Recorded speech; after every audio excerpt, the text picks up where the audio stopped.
welcome to talk number 3 in our school readiness series. We have Kelly I here today.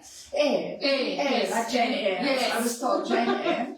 And it's brought to you by JungleVites, and I think they're like the perfect sponsor for today's talk because our topic is raising a wild child. And, you know, JungleVites have got these little animal gummies that are obviously full of vitamins and minerals for your child, so the perfect match. Please remember, if you participate in the comments during the talk, one lucky reader is going to win a massive prize from JungleVites worth 1,500 Rand, so that's really worth it. So tell us about your wild child in the in the comments. And remember, it's a good thing to raise a wild child, to have a wild child.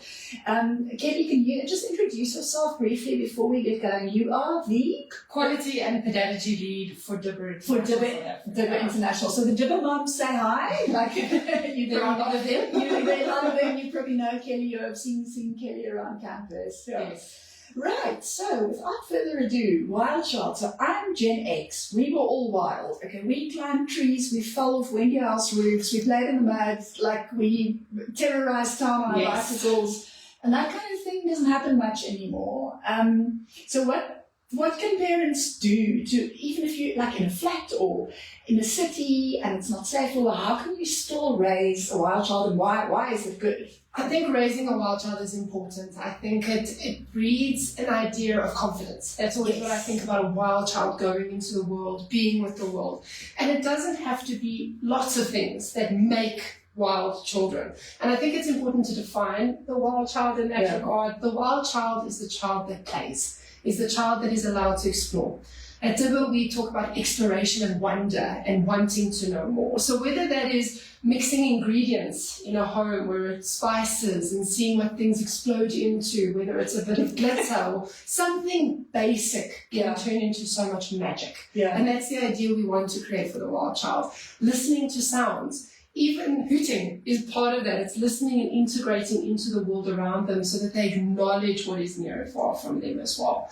Yes, it is unsafe and things are becoming unsafer. It's part of life. It's part of the world ever changing. But if we can breed that confidence into our children where they walk out with something that we at DIBBA call mastery, then they're excited to do something new and wonderful. And that's the important part.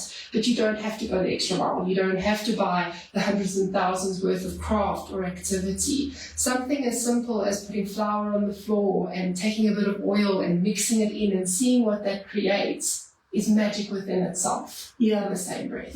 So just things you have in the home to mess with. Mess is the best. Mess is the best. And it's what we say to parents, and even when I was a principal and a manager, we always used to say to parents, your child will go home with clean hands and a clean face. But if they have a stain somewhere, it tells a story. It tells a story of what I've done, of what I've learned.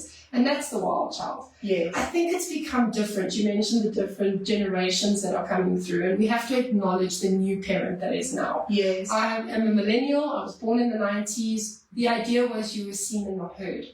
And that's different, and we want to be loud. I love the loud child. I love the loud, confident child that walks in like a hurricane. Because they're excited. We should never undermine that excitement, because that's where different passions form, or excitement, or the new career that hasn't been invented. So to narrow them is sad. You say that you are only there, you are not heard. Go climb a tree. You fall out the tree. That's what happens. You trip, you bump. But we have to know that if we don't understand how that progression is going to happen, where is confidence going to come from? Where is the next loud rugby player? Where is the next loud leader? Whether that is male or female or whatever they turn to be. I come from a wild child background. I grew up on a plot in the middle of Midrand, and I loved it. And I was actually, when I was driving here, I was thinking about it. I remember only wearing shoes probably about the age of 9 or 10, living on a plot. I refused in grade 1. I went to school barefoot in grade 1, and they allowed it. And that's sad, because we were moving further and further away from that. And I almost remember going into grade 3, grade 4, when the uniform becomes more concrete. And I remember taking off my shoes the one weekend, and it hurt to be on grass. It actually, you could feel that rough and that tough, it sort of disappeared. And that's how the world changes. We sort of lose that creativity and that magic as we get older. But why do we have to? If we're aligning children to be who they want to be, because fundamentally, before anything, there's a child. why do we lose that childlikeness? Why do we lose the ability to be a child? Why do we always have to grow up?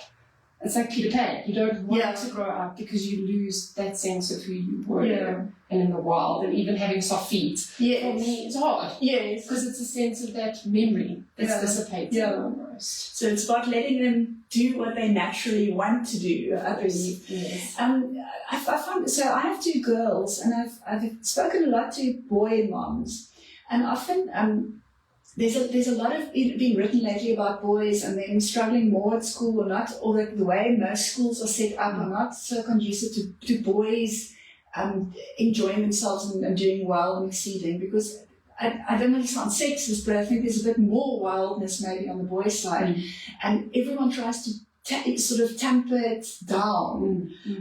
Is that something you experience from boys? Do you have boys? Yes, I've got 2 boys, so I'm a boy mom, very proud of that as well. And I think we are losing that. There's sort of this balance that needs to come where it's our child, where girls are told to be quiet, where boys are wild, but then when they're too wild, we then go, oh, the child's ADHD, or there's something different about the child that's maybe not positive, but maybe negative. So yes, I feel like it needs to be an equal playing field. I have a niece who plays rugby with 8 other boys, and they do touch rugby, and she is 7 years old. And I think it's brilliant, because why are we not allowing that to happen? Because I work in preschools, I'm always often faced with, why don't we have preschool male teachers? Why can't we have that soft side? It doesn't label you as something other, but why can't they be both? Why can't you be tough, but also sensitive? And that's where boy culture comes in, man culture, the boy code, as they call it, where boys don't cry. Why are we doing that? If we teach about emotions and we should be able to connect with people on that level and have empathy. We are not all made of stone. We are not all perfect. So yes, the balance is decreasing. And often I see it, especially in primary schools and high schools, where boys go and play rugby, or boys go and play soccer, and girls do drama or music or netball. Why can't we do both?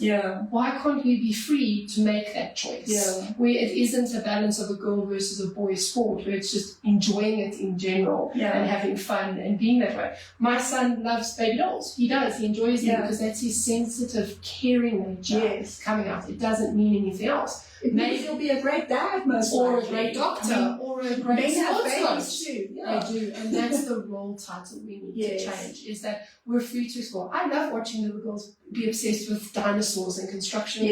Maybe they are the next engineer that creates something fantastic. I mean, my favorite for my girls was, having the Barbie doll ride the what's that one? The Brontosaurus, I think. The Barbie was riding the Brontosaurus. It's such a nice mix of worlds. It should be an amalgamation where this is given to you. I love going into toy stores. That's my favorite thing to do. It doesn't matter what toy store it is. I enjoy what that gives me. And if a child is choosing something that is more other gender than not, the chance to explore it, they might get bored, or they might see something that's different. And for me, different is important. I'm autistic. I'm on. My brain sees different colors. Why can't children see difference in any attribute that they want to explore? It's what makes life interesting and makes the world richer. Thank you so much, Kelly. That was really, I really enjoyed that. I feel quite inspired to go back and make some mud cakes or and be dirty. I love being dirty, and I love playing in the mud. And that's part of childhood. That is the wild child. It's sitting outside and listening to a hardy dog. It's finding that madness and the chaos that is actually quite beautiful to be a child, and that's the part we miss out on the most. Thank you. That was really inspiring, and thank you to JungleVites for sponsoring this whole series. We've got more coming up next week. I'll put a poster for the next talk in the comments. And remember, if you participate, there's a huge prize that JungleVites is giving away. And enjoy those little, maybe when you get the gummies out, the JungleVites gummies, you can see it's a lion today and make your child roar and get the... in the garden and in nature. And play out their little animal. And alert the neighbours. Thank you.